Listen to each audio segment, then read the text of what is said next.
Hello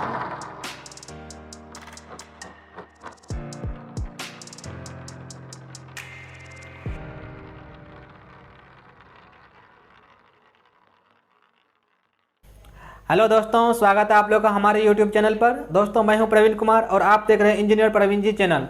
आज के video में मैं बात करने जा रहा हूं एटॉमिक थ्योरी ऑफ चार्ज पर। एटॉमिक थ्योरी ऑफ चार्ज क्या होता है, इसे जानने से पहले, वीडियो शुरू करने से पहले आपसे रिक्वेस्ट है कि अगर आप मेरे चैनल पर नए हैं तो प्लीज़ चैनल को सब्सक्राइब कर दे और बेल आइकन को प्रेस कर दे ताकि वीडियो का नोटिफिकेशन सबसे पहले आप तक पहुंचे। चलिए बात करते हैं एटॉमिक थ्योरी ऑफ चार्ज पर। दोस्तों, एटॉमिक थ्योरी ऑफ चार्ज को जानने से पहले हमको यह जानना होगा कि एटम क्या होता है। ठीक है, तो एटम को जानने का कोशिश करते हैं। तो दोस्त, जो हमारा विश्व में, संसार में कोई भी चीज़ है, कोई भी चीज मतलब कोई भी सब्सटेंस, वह किन चीजों से मिलकर के बना हुआ होता है? कोई भी सब्सटेंस क्या चीज से मिलकर के बना हुआ होता है? तो हम कहेंगे कि कोई भी सब्सटेंस एलिमेंट्स से मिलकर के बना होता है। किससे? एलिमेंट्स। एलिमेंट्स। अब एलिमेंट्स में क्या हो सकता है? या तो हो सकता है मेटल हो सकता है, या फिर नॉन मेटल हो सकता है, या फिर मेटेलॉइड्स हो सकता है। धातु, अधातु, मिश्र धातु, यही सब मिल करके कोई भी सब्सटेंस बना हुआ होता है। तो अर्थात हम कहेंगे एलिमेंट्स से मिल करके ही कोई सब्सटेंस, कोई भी पदार्थ, कोई भी मटेरियल बना हुआ होता है। ठीक, अब कहेंगे कि एलिमेंट्स किन से बना हुआ होता है? एलिमेंट्स क्या चीज़ से बना हुआ होता है? तो एलिमेंट्स क्या चीज़ से बना हुआ होता है? तो एक सपोज करो कि एक हमारा आयरन का रॉड है। क्या है? ये आयरन का रॉड है, आयरन का रॉड है। यह रॉड किन चीज़ों से मिलकर के बना हुआ होगा? तो हम कहेंगे इसका छोटा छोटा टुकड़ा कर लेते हैं। क्या कर लेते हैं? बहुत छोटा छोटा छोटा छोटा छोटा टुकड़ा कर लेते हैं। जो सबसे छोटा टुकड़ा होगा, जो सबसे छोटा टुकड़ा होगा, उस टुकड़ा को बार बार बार बार, जैसे हम घर बनाते हैं ना, तो एक ईंट होता है, ईंट को जोड़ जोड़ जोड़ जोड़ करके हमारा भवन बन जाता है। इसी तरह से इसमें भी कहेंगे एक छोटा सा कोई चीज़ होगा, तो हम उसका नाम देते हैं मॉलिक्यूल। क्या होता है? एलिमेंट जो होता है वह मॉलिक्यूल से मिलकर के बना हुआ होता है। राइट। अब हम कहेंगे कि ये जो छोटा सा टुकड़ा था मॉलिक्यूल, अब उसको आप क्या करें? चूर दें, पीस दें। बहुत ही छोटा, जितना महीन हो सकते उतना महीन आप बना लें। उतना महीन बनाने के बाद जो सबसे छोटा आपको दिखेगा, जो सबसे छोटा आपको दिखेगा, उसे हम कहेंगे, उसे कहेंगे एटम। क्या कहेंगे? उसे क्या नाम देंगे? एटम। तो हमें पता चला कि एटम क्या होता है? जो कोई भी मटेरियल का सबसे स्मॉलेस्ट जो थिंग होता है, जब सबसे स्मॉलेस्ट एलिमेंट जो होता है, वो स्मॉलेस्ट पार्टिकल जो होता है, वह होता है हमारा एटम। तो हम एटम को समझे कि एटम क्या होता है? एटम से मिलकर के मॉलिक्यूल बना होता है, मॉलिक्यूल से एलिमेंट्स, एलिमेंट से सब्सटेंस। राइट। तो अब हम बात करते हैं atomic theory of charge. Atomic theory of charge क्या है दोस्त? कि अब ये एटम किन किन चीज़ों से मिलकर के बना हुआ है और उसका चार्जिक प्रॉपर्टी क्या है।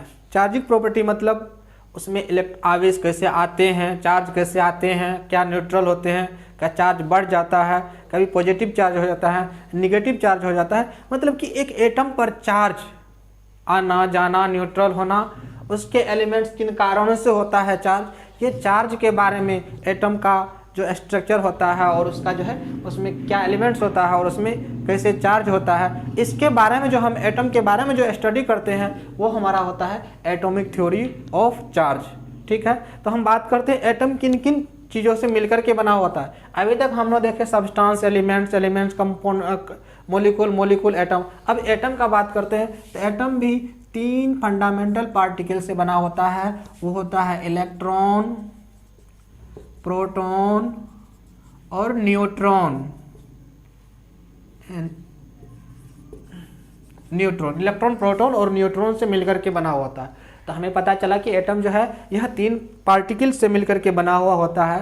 तो इसी के कारण से जो हमारा एटम में चार्ज का आना जाना होता है, मतलब बढ़ना, कभी नेगेटिव चार्ज होना, कभी पॉजिटिव चार्ज होना, इसी कारण से होता है। तो हम का बात करते हैं एटम में इलेक्ट्रॉन और प्रोटॉन। तो इलेक्ट्रॉन की संख्या,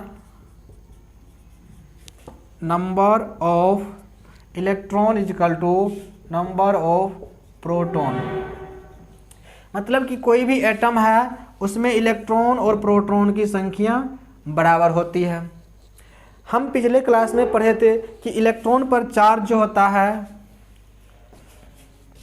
charge on electron, charge on proton, charge on neutron, ये हम लोग पिछले क्लास में पढ़े थे कि इलेक्ट्रॉन पर जो होता है -1.6 इंटू 10⁻⁻19 कूलाम, और प्लस में होता है 1.6 इंटू 10⁻⁻19 कूलाम, और इस पर जो होता है ये होता है 0।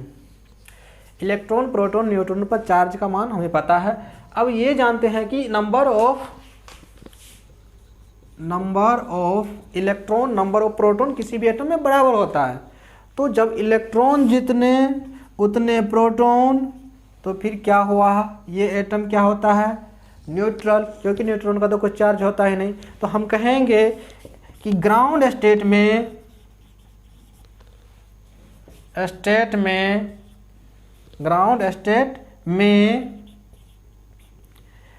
एटम जो होता है, एटम न्यूट्रल होता है। ग्राउंड स्टेट में क्या होता है, एटम न्यूट्रल होता है। तो न्यूट्रल होता है तो सर जो एटम पर चार्ज कैसे होता है, एटम पर चार्ज कैसे होता है, तो एटम पर चार्ज कैसे होता है अभी मैं बताता हूँ। देखो, एक एटम था मेरा, इसमें इलेक्ट्रॉन था, प्रोटॉन था, न्यूट्रॉन था। चार्ज के लिए रेस्पॉन्सिबल दो ही होते हैं, इलेक्ट्रॉन और प्रोटॉन। न्यूट्रॉन पर तो कुछ चार्ज होता ही नहीं है। तो क्या हुआ, इसका कुछ इलेक्ट्रॉन निकल करके इसमें आ गए, एक दो जो इलेक्ट्रॉन निकल करके इसमें आ जाए। तो अगर इलेक्ट्रॉन निकल करके आ गए, अब यहाँ पर प्रोटॉन की संख्या बढ़ गए। जब प्रोटॉन की संख्या बढ़ गए, मतलब अगर 2 प्रोटॉन बढ़ गए तो 2 गुना 1.6 इंटू 10⁻⁻19 कूलाम, इतना चार्ज हमारा इस एटम पर आ गया। आए समझ में, इतना चार्ज हमारा इस एटम पर आ गया। हो सकता है कि यह एटम था, दूसरा एटम था, इसमें इलेक्ट्रॉन था, प्रोटॉन था, और इसमें भी इलेक्ट्रॉन प्रोटॉन था। अब क्या हुआ, इसका इलेक्ट्रॉन इसमें आ गया, इसमें इलेक्ट्रॉन की संख्या बढ़ गया। अब कहेंगे कि एटम पर जो चार्ज है -1.6 इंटू 10⁻⁻19 कूलाम। अब इलेक्ट्रॉन बढ़ गया, मतलब नेगेटिव चार्ज बढ़ गया, ठीक ना। तो ये होता है। अतः हम इस तरह से कह सकते हैं कि एटम पर चार्ज इलेक्ट्रॉन का स्थानांतरण के कारण ही होता है। इलेक्ट्रॉन का स्थानांतरण ही एटम पर चार्ज के लिए जिम्मेवार होता है, राइट। ग्राउंड स्टेट में 0 होता है एटम पर चार्ज, और चार्ज के लिए रेस्पॉन्सिबल इलेक्ट्रॉन ही होते हैं, राइट। चलिए ठीक है, ये था एटॉमिक थ्योरी। और इसमें हम क्या बोले थे कि किसके कारण से चार्ज होता है, कैसे चार्ज होता है, और इलेक्ट्रॉन प्रोटॉन के प्रॉपर्टीज के बारे में कुछ पढ़ना हमारा एटॉमिक थ्योरी में होता है, राइट। तो हमने इलेक्ट्रॉन, प्रोटॉन, न्यूट्रॉन पर चार्ज के बारे में पढ़ लिए। अब हम थोड़ा सा ये भी बात कर ले कि इलेक्ट्रॉन, प्रोटॉन, न्यूट्रॉन का मास कितना होता है। The mass of proton, mass of electron, पहले इलेक्ट्रॉन का लिख देते हैं फिर proton. Mass of electron, mass of proton और मास ऑफ न्यूट्रॉन। तो इलेक्ट्रॉन का मास होता है 9.1 इंटू 10⁻⁻31 kg। प्रोटॉन को होता है 1.672 इंटू 10⁻⁻27 kg। और न्यूट्रॉन का होता है 1.765 इंटू 10⁻⁻27 kg। हम कह सकते हैं कि ये दोनों मास जो होता है लगभग बराबर होते हैं। प्रोटॉन और न्यूट्रॉन का मास दोनों लगभग बराबर होते हैं। और मास ऑफ इलेक्ट्रॉन जो होता है वह प्रोटॉन से बहुत हल्का होता है, ये ज़्यादा होता है। प्रोटॉन का मास, न्यूट्रॉन का मास इलेक्ट्रॉन के मास से बहुत अधिक होता है। ये हुए हमारे इसके कुछ प्रॉपर्टीज। उसके बाद हम आगे जो बात करेंगे कि इलेक्ट्रॉन, प्रोटॉन, न्यूट्रॉन भी किसी और चीज़ से मिलकर के बना होता है। वो क्या होता है, उसके लिए हमारा एक थ्योरी आता है QUAR की थ्योरी। क्वार्क थ्योरी, ये अगर हम किसी दिन वीडियो बनाएंगे उस पर भी बताएंगे। हो सकता है कि उस सिलेबस में नहीं है तो नहीं भी डाल सकते हैं, लेकिन डालेंगे। क्वार्क थ्योरी बताता है इलेक्ट्रॉन प्रोटॉन न्यूट्रॉन भी किन चीज़ों से मिलकर के बना हुआ है। तो दोस्तों एटॉमिक थ्योरी ऑफ चार्ज में इतना ही, मिलते हैं अगले वीडियो में। तब तक के लिए अगर वीडियो अच्छा लगे तो लाइक ज़रूर कीजिएगा और कुछ डाउट्स हो तो कमेंट ज़रूर कीजिएगा। अपने दोस्तों तक भी शेयर कीजिए ताकि वो लोग भी वीडियो देखें और कुछ अपना नॉलेज को इन्हेंस कर सके। तब तक के लिए bye bye, thank you for watching.